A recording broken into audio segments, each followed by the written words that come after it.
गुलजार खान के लिए ये इंडिपेंडेंस डे खुशियों की सौगात लेकर नहीं आ पाया, क्योंकि उसके घर पर बुलडोज़र चला दिया गया है और बिजली छीन ली गई है, जिसकी वजह से इसके बच्चे घटाटोप अंधेरे में बरसाती कीड़ों और गर्मी के बीच नंगे फर्श पर सोने पर मजबूर हो गए हैं। हम लोग यहाँ रहते थे जी, बहुत अच्छा खुशी में रहते थे बाल बच्चा का साथ में जी अपना। तो 2 दिन आगे क्या क्या हुआ ना, आके यहाँ पर ही घर को पूरा उजाड़ के चल गया है।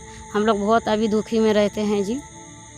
जब 15 अगस्त सर क्या मनाएंगे जी, हमारे घर में कुछ बच्चा नहीं है तो मनाने के लिए खुशी क्या मनाएंगे जी। बच्चे लोग का मुँह को देखते हैं तो अपना खुद मन उदास होता है जी। ईदी बेगम ने अपने शौहर गुलजार खान से कहा है कि वो रात में दरवाज़ा खोलकर सोएं ताकि बाहर से ठंडी हवा आ सके, लेकिन साथ साथ बरसाती कीड़ों के घर के अंदर घुसने का भी डर सता रहा है, जिसकी वजह से गुलजार खान रात भर बैठकर अपने बच्चों की सेफ्टी के लिए पहरा भी देते हैं। हम लोग हाथ जोड़े, गाड़ी के आगे सो भी गया, फैमिली भी बोले, कोई नहीं रुका, पूरा तोड़ दिया। हाँ, ये गैर कानूनी है, हमको पता नहीं था। हम लोग तो घर बना के रह गए, हम लोग के पास तो खाने का पैसा नहीं, हम लोग कहाँ जाएंगे। हाँ, तहसीलदार को हम लोग हाथ जोड़े, पैर पकड़े, लेकिन वो कुछ समझा नहीं है। वो पत्थर दिल इंसान है, वो पूरा तोड़ के ही चले गया। अंधेरा, हम लोग भूखे सो रहे हैं, लाइट नहीं है, पूरा अंधेरा है, खाने का कुछ है भी नहीं हम लोग के पास। हाँ, बच्चे लोग भी परेशान है अंधेरे में, माने सब हम लोग पूरा फैमिली परेशान है। अंधेरे में कहाँ सोएंगे, कहाँ रहेंगे, कुछ समझ में नहीं आ रहा। पूरा तोड़ ताड़ के चले गए तहसीलदार साहब।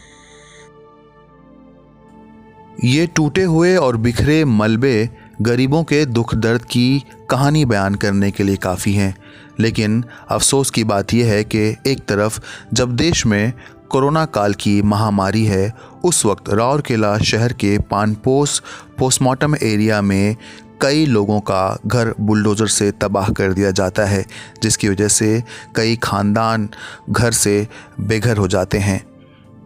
ऐसे वक्त में जबकि इन गरीबों के पास खाने के लिए रोटी तक मौजूद नहीं, एक दबंग तहसीलदार जिसका नाम मानस रंजन साहू बताया जा रहा है, वो फ़ौज लेकर आता है और इन गरीबों से इनका आशियाना छीन लेता है।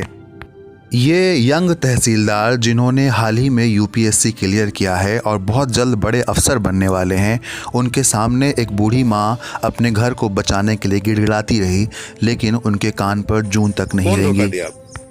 हम लोग कोई नहीं, हम लोग बेचा जो उसे हम लोग खरीदे।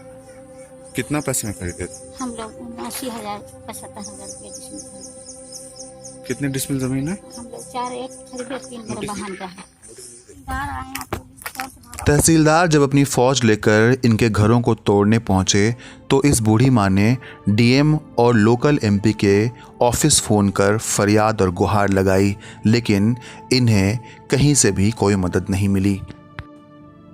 हालांकि एडमिनिस्ट्रेशन का कहना है कि ये घर गैर कानूनी ज़मीन पर बनाए गए थे, जिसकी वजह से इन घरों को तोड़ दिया गया, जबकि इन गरीब परिवारों का कहना है कि उन्हें पता ही नहीं कि ज़मीन गैर कानूनी है या नहीं, लेकिन उन्होंने इस ज़मीन के लिए भारी कीमत चुकाई है।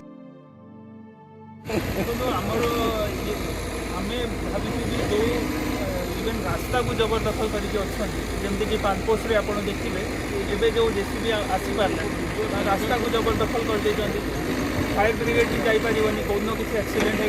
आम जो 20 फुट रोड अच्छी 20 फुट रोड 10 फुट भी ना। तहसीलदार ने अपनी ड्यूटी निभाते हुए एलिजिडली गैर कानूनी घरों को तोड़ दिया, लेकिन मुश्तरी के हस्बैंड जो कि पेशे से दर्जी हैं, उन्होंने अपनी पूरी ज़िंदगी की कमाई लगाकर इस घर को सपनों का घर बनाया था, जो कि अब नहीं रहा।